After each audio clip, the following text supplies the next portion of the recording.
Inspired ang mga bida ng Meant to Be sa patuloy na pagtaas ng ratings ng show, lalo na nang magbikini si Barbie Forteza. Masusundan pa ba ang mga ganitong eksena? Pakichika kay Lars Santiago.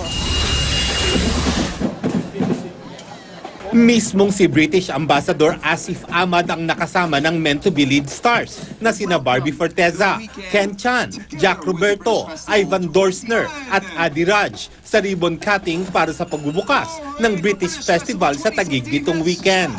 At para lalong exciting, kinuna ng ilan sa mga eksena ng Meant to Be sa pinagdausan ng festival. Sobrang accommodating and sobrang humble, kaya nakaka-overwhelm na winelcome pa nila kami dito sa British Festival.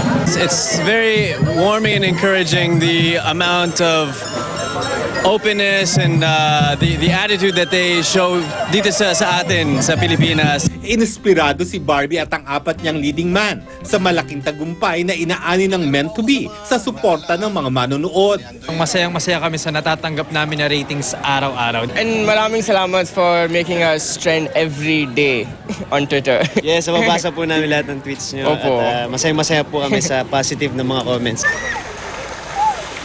Hanggang ngayon na may tinutokso pa rin si Barbie ng Meant to Be Boys tungkol sa pagsusuot niya ng bikini sa show na lalo raw nagpataas ng ratings.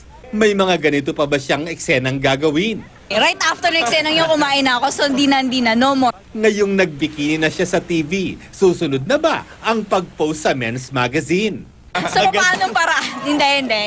Work tayo. Acting tayo. Lars Santiago, updated sa showbiz happening.